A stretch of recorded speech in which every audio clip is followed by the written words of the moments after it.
cut cut cut cut cut. Sambil tetap di bawah lutut gini diganjal dengan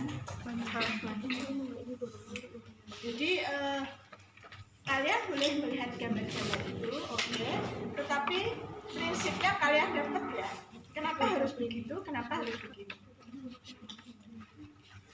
Kalau sekretnya itu di bagian posterior, lobus posterior, lobus atas, pasiennya supin. Kalau kanan kiri, pasiennya supin. Kalau di bagian bawah percabangan bulbus, ini yang diangkat ganjil bantal atau dinaikkan bagian bawah. Kalau lesinya ada di bagian atas, lobus atas kanan kiri, dia juga supin, tapi ini ditinggikan. Tapi kalau hanya satu sisi, maka dia harus miring. Kalau sisi sini yang kena, harus miring ke kiri.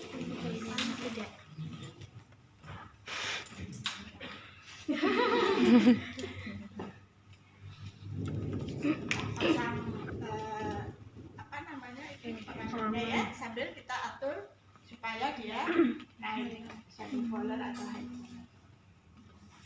Itu prinsipnya. Nah, bagaimana cara kita menentukan letak santai aja? Ya, bagaimana kita menentukan apakah di lobus atas ataukah di lobus medial ataukah di lobus bawah, lobus kanan atau yang kiri? Dari mana kita menentukan?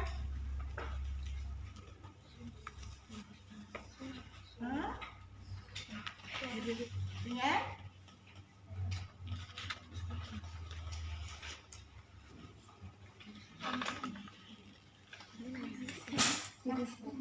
sebenarnya ada di mana?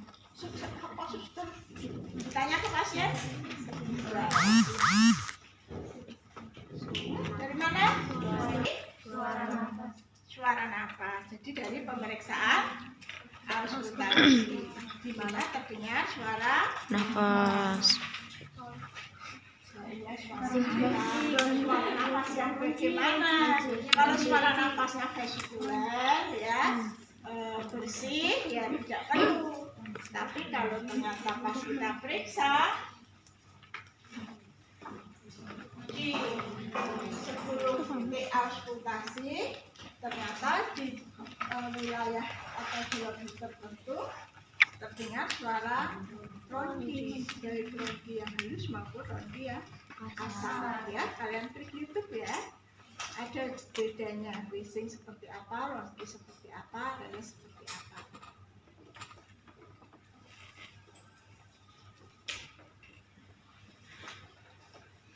Nafas.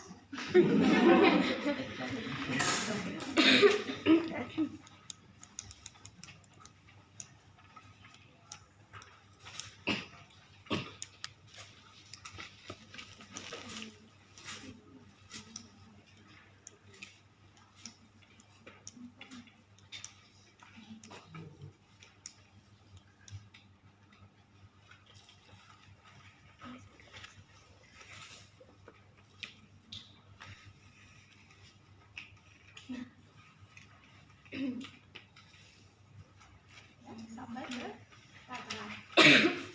Kalau misalnya di sini terdengar ronki, dengarkan dengan lebih sampai ke sekitar boleh. Kalau secara umum cuma 10 titik.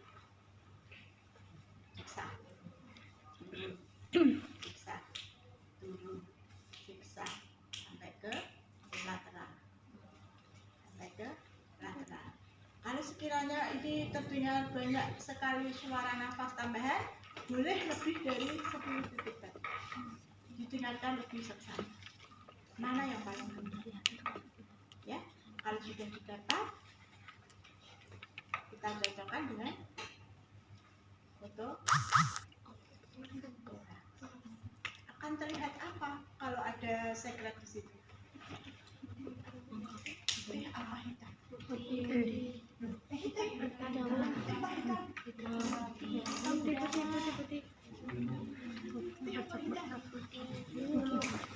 Ya, putihnya tentu beda dengan putih massa.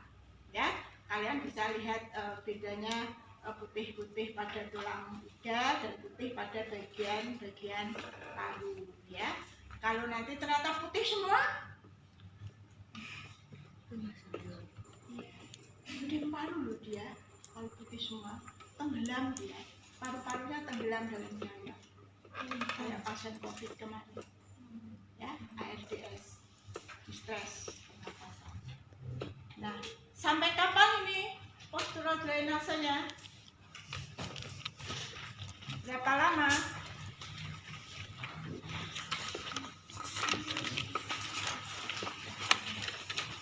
Berapa lama? Sampai 15 menit saja. Nah, yang tadi Ibu bilang perbedaan, ada beberapa perbedaan. Hampir semua literatur menyatakan postural drainase di awal prosedur fisioterapi dada.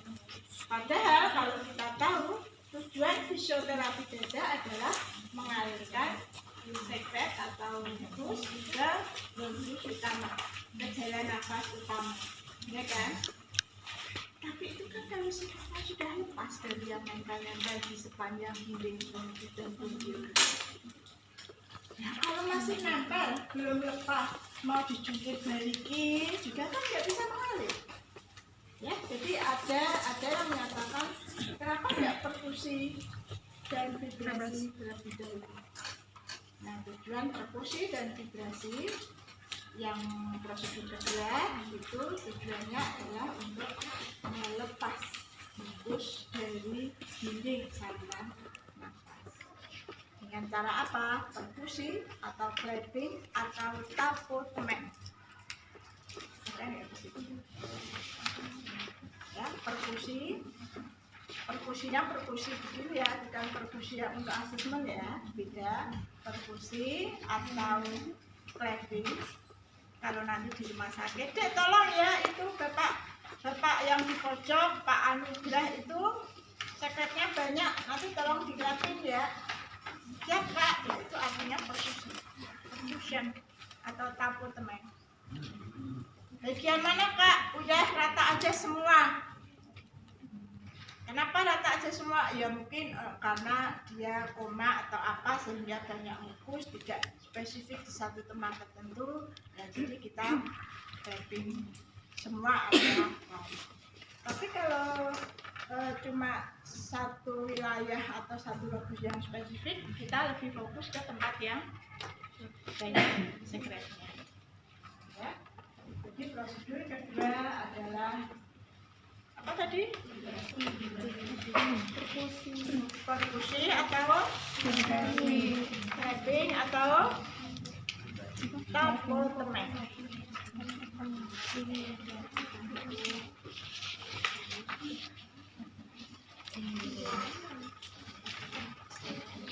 Gimana cara melakukan? Perkusi bisa dilakukan di bagian anterior maupun posterior. Jadi bisa dilakukan di depan maupun di belakang. Kalau memang ada data yang spesifik itu mukusnya ada di bagian anterior, ya kita lakukan di anterior. Kalau spesifik kita ketahui ada di bagian posterior, ya waktu kita auskultasi ronkinya lebih jelas di posterior, kita lakukan di posterior. Tapi kalau ronkinya terdengar lebih kencang di anterior, maka kita juga letak lesinya ada di anterior, kita lakukan di anterior. Ya. Nah, sebelum kita melakukan perkusi ini, kita harus ajarkan pasien untuk melakukan pernafasan diafragma. Kalau bisik-bisik, bagaimana pernafasan diafragma?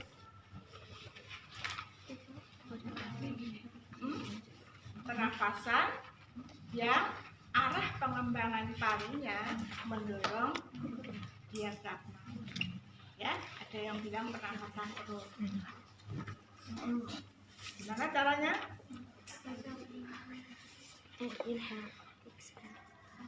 Ya. Taruh tangan kanan kalian di perut. Tangan kanan, bisa ditaruh di perut ya. Kita latihan untuk pernafasan diafragma. Tangan kirinya di dada. Ya. Kenapa harus kita taruh? Untuk meyakinkan bahwa kita sudah melakukan pernafasan diafragma dengan benar. Karena kalau pernafasan diafragma dilakukan dengan benar, maka tangan yang merasa terdorong oleh pengembangan paru adalah tangan yang kita letakkan di perut. Ya, bisa kalian tarik nafas panjang, 1 hitungan, 2 hitungan, ya, 1, 2 ya. Dadah. Ayo, perutnya yang bergerak. Lihat perut Putri.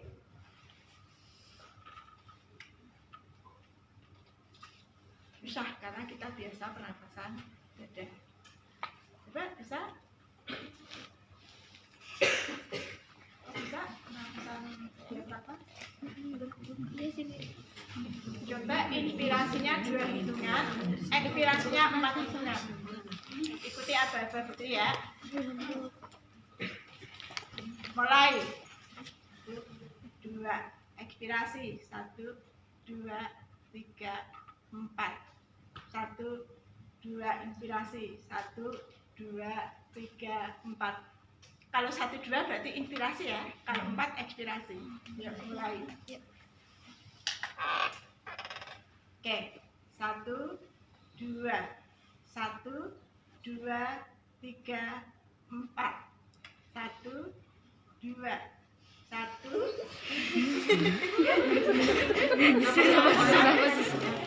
Inspirasi hitungan 1, 2. Nah, nanti sepanjang tindakan perfusi usahakan menggunakan pernapasan supaya waktu ekspirasi dia mendorong. Jadi tekanannya ke arah paru-paru. Diharapkan tekanan itu bisa mendorong mukus. Ya, kalau tapotemen atau perfusi boleh dilakukan waktu inspirasi maupun ekspirasi. Jadi beda. Mas nafas seperti yang tadi ya. Saya akan menepuk-nepuk di dadanya supaya apa bahasa Indonesia ini? Sekret.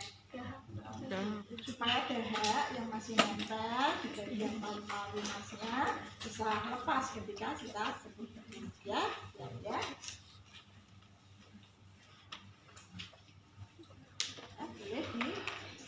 dialasi. Kalau pasiennya telanjang dada dialasi. Kalau pakai baju tipis tidak dialasi juga tidak apa-apa ya.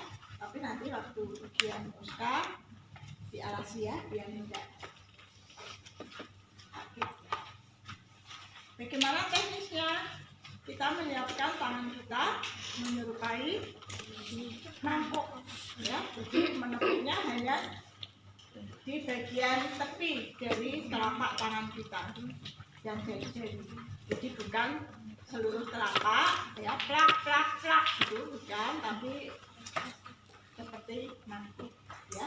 Jadi bisa kita lakukan beberapa kali ya selama 10 sampai 15 menit. 1 sampai 2 menit. 3 sampai 5. Minimal 2 menit ya. Ini di depan. Sampai 12.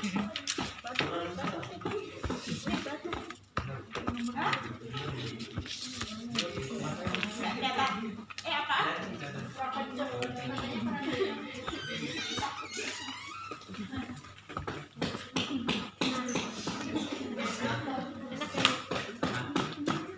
Gerakan ini boleh dilakukan saat posisi postural drainase. Ya, jadi dia sudah posisi postural drainase, kita lakukan perkusi. Ya, kalau mau ke seluruh lobus parunya, kita bisa lakukan di seluruh lobus. Boleh pakai dua tangan, Bu? Boleh. kalau posisi pasiennya duduk membelakangi kita. Tapi kalau begini kita juga tangannya itu bisa sakit pinggang. Ya, karena tidak ergonomis. Jadi kalau begini disarankan supaya kita tidak. Aku nggak tahu kalian ya yang masih muda, tapi begini nggak bisa. Tapi boleh kalau begini posisinya harus duduk hadap sana, baru bisa. Boleh begini Bu, boleh, tapi aneh. Ya.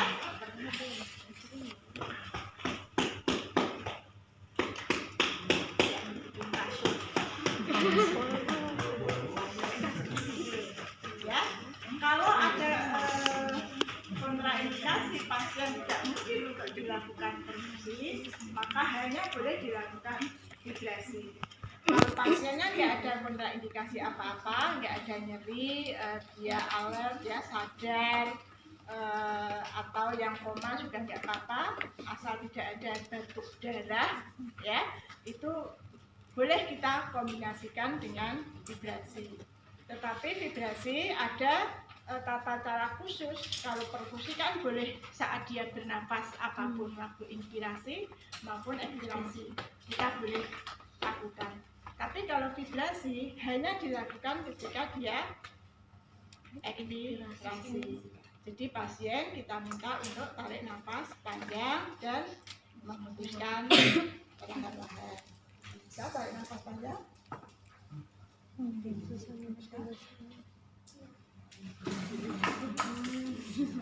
Ya, jadi waktu dia ekshalasi baru kita kasih ya,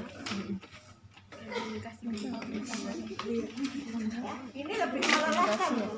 Dia nanti kalau kalian melakukan di rumah. Ya, tarik nafas panjang. Ya.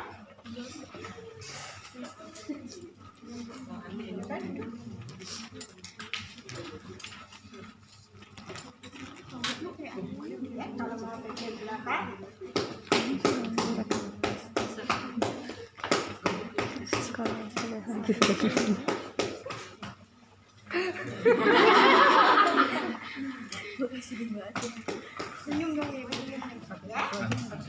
Nip. kalau dia duduknya ke sini kita bisa meluas pakai dua tangan, kita bisa begitu ya. Kalau pasiennya memungkinkan, kalau pasiennya sudah terlalu lelah nggak bisa banyak melakukan posisi, kita jangan memaksakan. Jadi kalau mau tepuk sebelah sini kita boleh pindah ke arah di sebelahnya ya. Tarik nafas panjang. Tarik nafas panjang. Ya.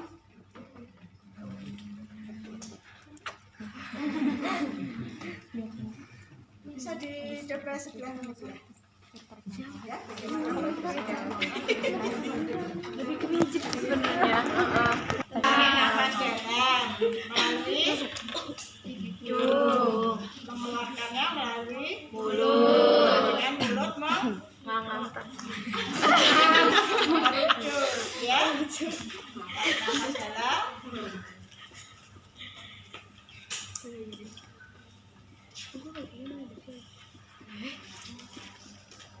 Berapa kali? 3 kali. Baru yang keempat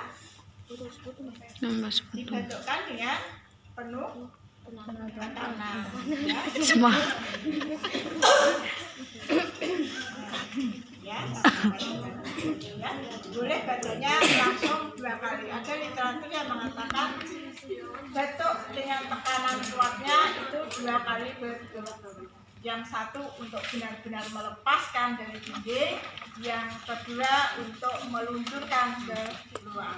Ya, terus diulangi lagi dengan tarik nafas dalam lagi. Yang kedua 2 kali aja.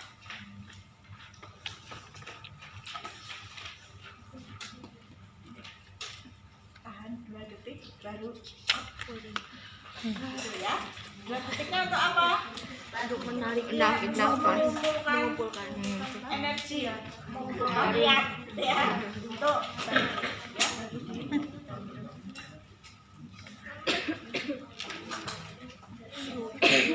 Ayo ada yang coba.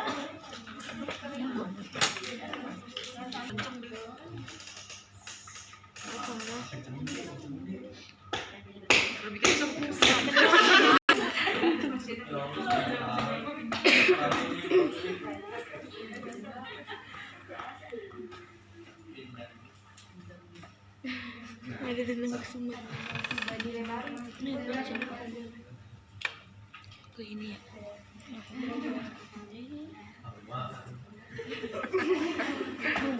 Sama kita Zain ya.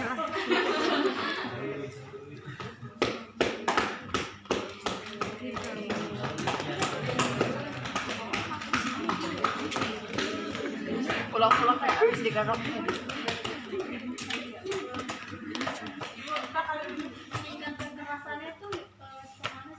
Pokoknya sampai menimbulkan gemas.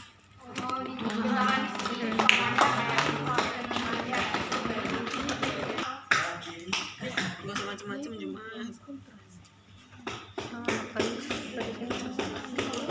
Terus ya.